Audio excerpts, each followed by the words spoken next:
What's up, everyone? Welcome back to another episode of JK Sports. Wanted to do another episode on the drafts before tonight's second round.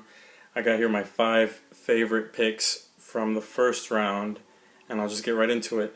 Number 5, I have Marcus Peters, cornerback out of Washington. To me, he's the best cornerback in the draft. It's just the reason he fell, I believe, is he got kicked off the team. He's had run-ins with the coaching staff. So not very coachable kind of guy, but pure raw talent. He's got good size at 6 feet, ball skills. He's not afraid to tackle, which I think is a problem with this cornerback class for the most part. But to me, yeah, he's the best. And to get him at number 18, Kansas City did a good job with that pick. Next, another player that fell, well, this one was expected, Shane Ray to Denver. Denver's able to find DeMarcus Ware's replacement. Obviously, DeMarcus Ware is still on the team, but he's 33, I believe.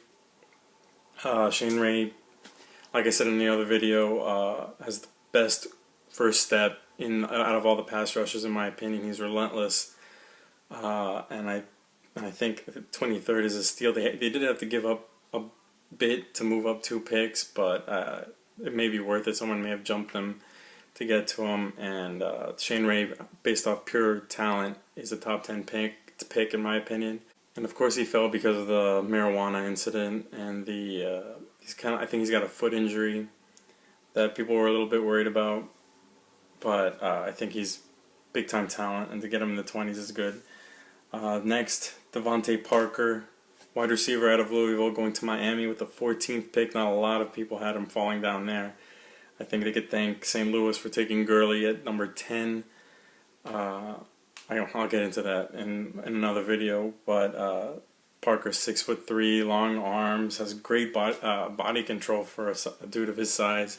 Ryan Tannehill gets a great weapon to go along with Kenny Stills and Jarvis Landry, who were great last year.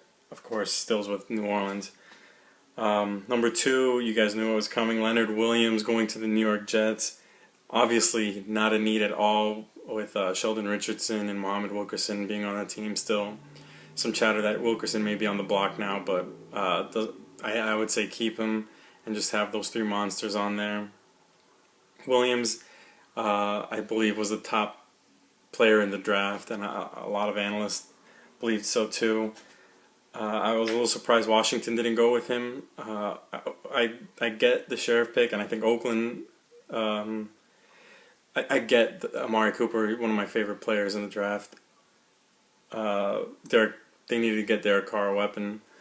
So I get it. I just did not see Leonard Williams falling that far. And to the 6th pick to get the best player in the draft, that's awesome. And number 1, I got Malcolm Brown going to New England, defensive tackle out of Texas. Remember, Will Ferk is now in Houston, and they're able to get a top 20 talent, in my opinion, at number 32. You win a Super Bowl and then you get a talented dude like that. That's not even fair, honestly. A little surprised Detroit or Indianapolis didn't go with him.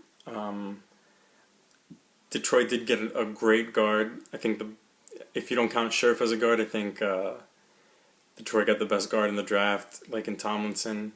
But I think Brown is a better talent.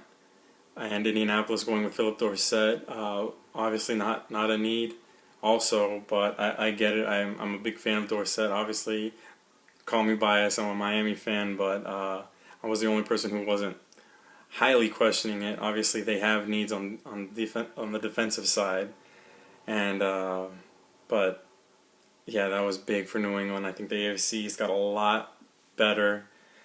Did well in their draft. Obviously, Buffalo didn't have a first-round pick, I think, from the Sammy Watkins trade, which ended up, I don't know. They got a great player, but with the wide receiver class that ended up being, who knows if that was really worth it. But Malcolm Brown is a scheme-versatile player. He can play 4-3, 3-4, which is great for hybrid defenses or just if you run any regular 3-4, 4-3. He's very quick for his size, too. He's like 320. He's quick, not fast. He didn't really do much to help himself at the combine, but with defensive tackles, I don't think that's that important. But yeah, like I said, they got him 32nd, and he was a big-time talent. So yeah, those are my favorite picks, and I think some big time steals there. I'll have another video probably after the draft is completely done, and probably saying my favorite classes. Probably won't do my least favorite classes because that'll be a little bit controversial, but yeah, let me know if you like it, see who I missed. Also, there was I think Bud Dupree could probably qualify. I'm not that big of a fan of his. He didn't have that much production against great talent, but if anyone can really coach him up, it's Pittsburgh on the defensive side. But yeah, like and subscribe if you want. See ya.